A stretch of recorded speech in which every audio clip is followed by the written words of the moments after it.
Drake's hour-plus sit-down with Bobby was supposed to be a media flex. Instead, it wound up feeling less like an interview and more like a chaotic, meandering therapy session. One that left him looking smaller, not bigger. Stick around. In the next few minutes, I'm going to take you through every strange detour, every embarrassing admission, and every moment where Drake's image cracked in plain sight. By the end, you'll understand not just what happened, but why it matters for Drake, Kendrick, and the wider culture. But first, hit that like button, subscribe to this channel, and turn on the notification bell. Drake did an hour-plus chat with Bobby. It wasn't a sit-down with a vetted music journalist or someone with the cultural gravitas you'd expect for a conversation with an artist of his stature. Instead, it was casual, chaotic, and at times painfully shallow. In that long stream of audio, Drake wandered across topics that ranged from the mundane to the oddly specific, and he kept circling back to Kendrick Lamar. Instead of a calculated, image-repairing interview, Drake offered us a scattershot glimpse of someone trying to appear carefree and unbothered, while repeatedly betraying that he's the opposite. A few moments to highlight before we get granular.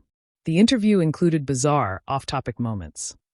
Drake made broad claims about the music industry and labels, accusing them of weird, conspiratorial behavior. Most glaringly, Drake's own words consistently reverted to Kendrick and the Not Like Us storyline.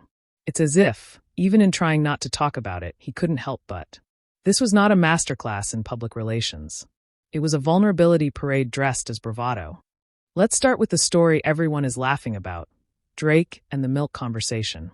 On the surface, this sounds like a throwaway anecdote, bizarre, but ultimately harmless. But context is everything. Imagine this: you're expecting depth, an artist at a crossroads, sitting with someone to explain creative choices, vulnerabilities, the ecosystem around him. Instead, you get a long, awkward tangent about milk. It's the kind of detail that immediately shifts the tone from serious conversation to private weirdness leaked into public. This signals two things. One, lack of focus. When an hour-long interview has time for protracted detours about dairy preferences, it suggests there wasn't a thoughtful agenda or any meaningful editorial control. That's the first red flag for credibility. Two, image dilution. Drake has cultivated a very particular public persona for years. Sensitive, witty, invisibly strategic. Talking about milk in public diminishes that mystique. It makes the whole thing feel amateurish. There's a comedic edge here, too. Picture Drake pontificating on types of milk, acting like he's revealing high art. It's almost slapstick. But the comedy won't save his image. It just turns a potential moment of self-revelation into a viral meme. And memes don't always preserve nuance. They condense an hour into a punchline, and that's what we're seeing. So why does it matter beyond the laugh? Because when a high-stakes artist chooses to let these things out into the world, he signals priorities. In a time when reputation is fragile and every soundbite multiplies across platforms within minutes, that choice costs you credibility. One of the clearest threads that came out of the interview was Drake's apparent preference for the new wave of internet personalities, streamers and influencers, over old-school journalists.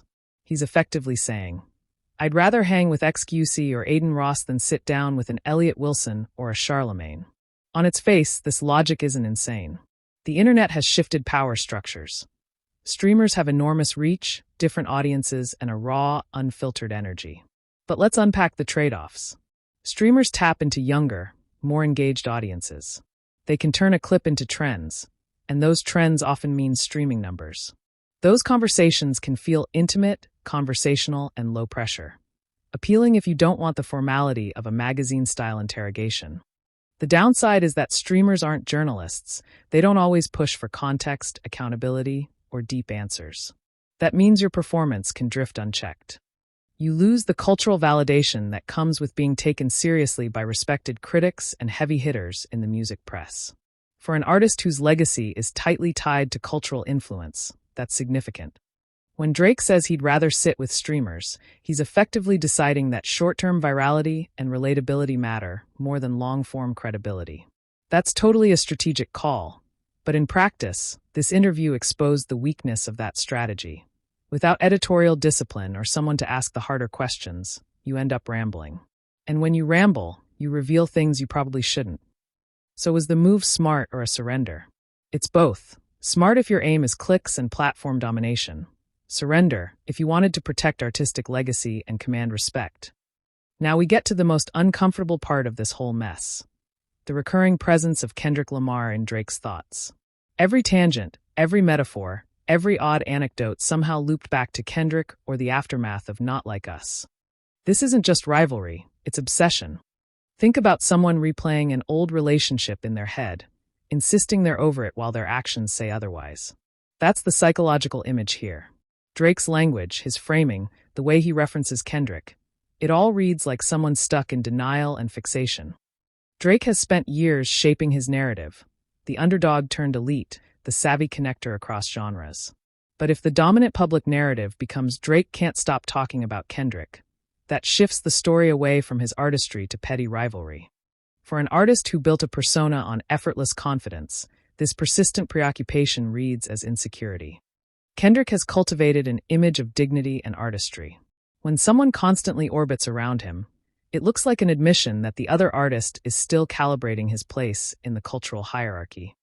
There's also the fantasy element, moments where Drake fantasizes or constructs exaggerated frames about Kendrick. It's not just referencing him. Drake is almost dramatizing interactions in his head.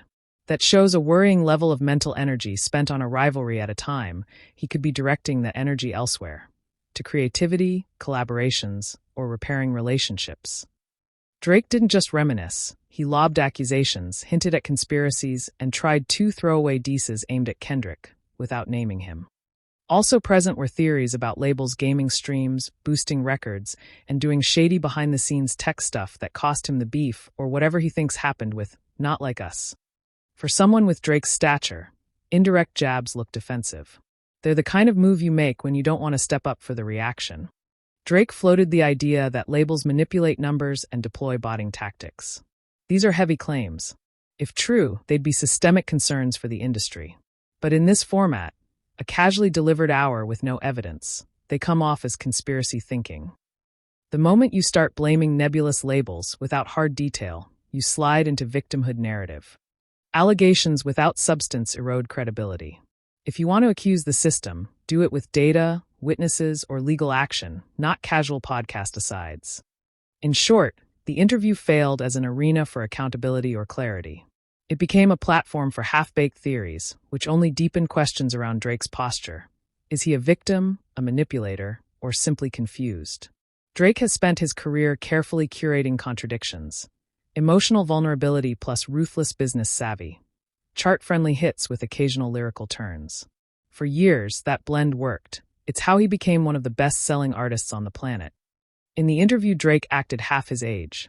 The jokes, the odd questions, the meandering tangents. It read as performative immaturity rather than playful charm. A man whose mind returns again and again to one rival. That's not fearless, that's preoccupied. The result is a net loss in perceived value.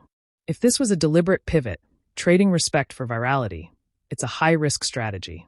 Virality is ephemeral, cultural respect lasts. Drake's move here looks like a bet he can win, but the interview suggests he's already paying the price.